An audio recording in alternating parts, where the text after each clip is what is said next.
amalawi akufuna kwabwino amene akumatipatsa information yokhudzana ndi zolakwika kapena zinthu zosemphana ndi malamulo zimene zikuchitika m'madera mwawo mwachitsanzo kusunga ndalama zakunja mopanda chilolezo. Tikupitiriza kuwapempha amalawi kunena kuti pamene akukayikira kuti anthu ena akuphwanya malamulo mwachitsanzo kusunga mfuti kapena kusunga ndalama zakunja popanda chilolezo azibwera msanga kutiuza ife apolisi kuti tigwireko ntchito.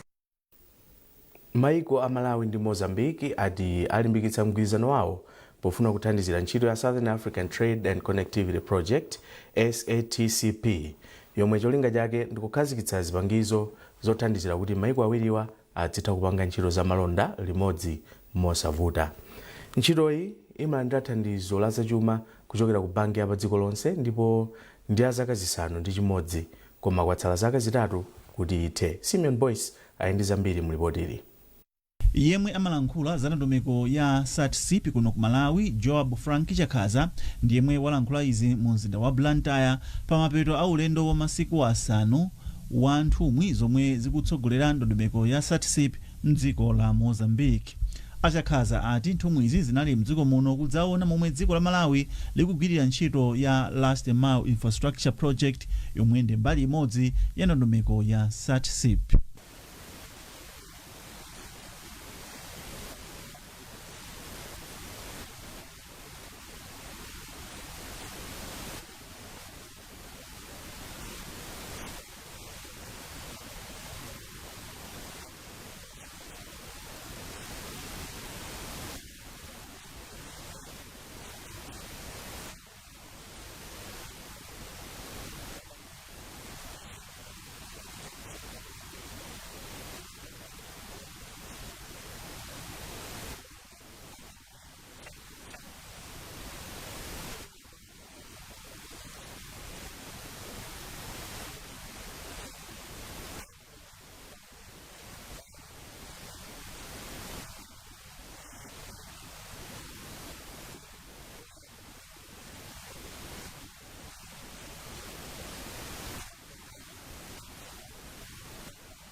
Mmodzi wa akuluakulu oyendetsa ntchito ya SATCP mdziko la Mozambique a Domingos Diogo ati ndi okhutira ndi momwe dziko la Malawi likuyendetsera ntchitoyi, komabe ati pakufunika kulimbikitsa mgwirizano pakati pa maiko awiriwa kuti ntchitoyi ifulumire. Kupyolera mu ntchitoyi dziko la Malawi landira ndalama zokwana 150 million US dollars kuti likonzenso msewu wa Liwonde Matawale, kukweza ntchito yotolera misonkho ya bungwe la MRA kudzera mu ndondomeko ya Ascuda, pogula tindege tating'onoting'ono tomwe tiziyang'ana anthu omwe amazembetsa msonkho, kukonzanso boda ya Mloza, komanso kumanga malo awiri owunikira katundu yemwe amalowa ndi kutuluka mdziko muno m'mizinda ya Lilongwe ndi Blantyre. Kuchokera kuno ku Blantyre ndine Simeon Boyce. Senior Chief Namkumba Kumangochi yachenjeza anthu a mdera lake kuti asiye khalidwe lotentha makala ponena kuti ndi limodzi mwa mavuto omwe akukolezera kusefukira kwa madzi. Mfumu Namkumba imalankhula mdera la Mfumu Chiwalo komwe khonsolo ya Mangochi imakhazikitsa ntchito ya chaka chino yodzala mitengo. Devuma ali ndi nkhani yonse. Poyankhula pamwambo okhazikitsa ntchito yodzala mitengo ya chaka cha 2025, Senior Chief Namkumba inadandaula ndi mafumu ena a mdera lake omwe m'madera mwawo mwakula khalidwe lotentha makala. Mfumuyi imayankhula izi ku dera la Mfumu Chiwalo komwe kunachitikira mwambo okhazikitsa nyengo ya chaka chino yodzala mitengo ya mboma la Mangochi. Mfumu Namkumba inati kutentha makala ndi khalidwe lomwe likukolezera kudula mitengo mosasamala zomwe zikupangisa madzi kusefukira komanso nthaka kukokoloka.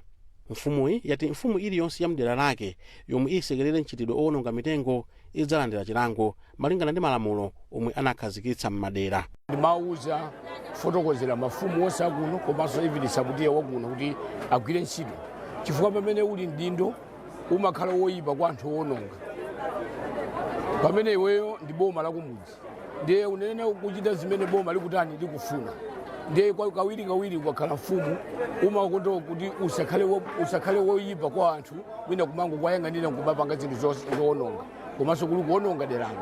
Ndiye ndi ntchito yanga kuonetsa kuti magulupu village edman masabuti amene ndi nawo agwire ntchito yoyang'ana za mitengo madera amene ndadulira. Ndipo mmawu ake wapampando wa khonsolo ya Mangochi a Abdullah Yusuf anati khonsolo iyi yakhazikitsa makomiti a m'madera kuti azisamalira mitengo yomwe ikudzalidwayi. Iwo anati nzodandaulitsa kuti chaka nchaka khonsoloyi imadzala mitengo koma mitengoyi sikula bwino chifukwa simasamalidwa. Makamaka kuno ku Mangochi kuli vuto loononga mitengo komano kuti tibwezerese mitengo sitimakwanisa. Chifukwa yake tinali pano muwaonesa kuti ku Mangochi kunali anthu ambiri amene chifukwa chakusowa ntchito yawo ndi kuwotcha makala. Kuwotcha makala kupangisa kuti chilengedwe chiziwonongeka. So tinali ndi lonchi imeneyi kuti anthu taziwise kunena kuti tikaononga mitengo tizipeza nthawi yobwezeresa. Khonsolo ya Mangochi ili ndi lingaliro lobwezeresa nthaka yokwana mahekita 227 yomwe idakokoloka. Khonsoloyi yatinso ikutsatira ndondomeko zonse za boma zoonetsetsa kuti dziko lino likugwira ntchito yobwezeresa chilengedwe. Mbande za mitengo zapezeka ndi thandizo lochokera ku ntchito za Transforming Landscape and Livelihood zomwe cholinga chake ndi kubwezeresa chilengedwe. Munyengo ya chaka chino yodzala mitengo, khonsolo ya Mangochi ikuyembekezeka kudzala mitengo yopitirira 3 miliyoni. Dave Uma, MBC, Mangochi. Munkhani za masewero, timu ya dziko lino ya masewero a mpira wa miyendo koma osewero ake kukhala asungwana masanawa isewera masewero opimana mphamvu ndi Zambia pa bwalo la Woodlands mu mzinda wa Lusaka. Scorchers isewera masewero alero komanso lachiwiri sabata yamawa.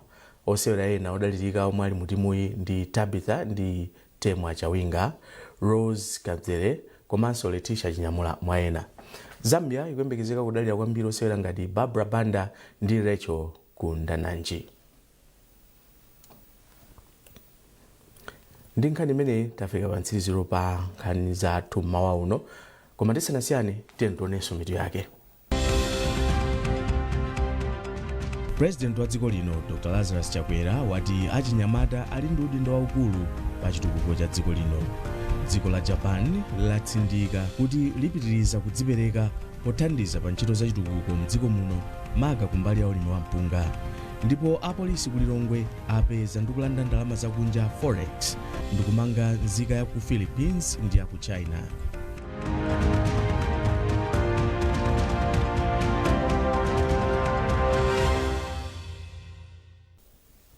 Pezani nkhanizi ndi zina zambiri popita pa mbc.mw kapena MBC Digital pa Facebook, Instagram komanso X. Munali ndi Nathan Chokoto. Mwakoma nonse.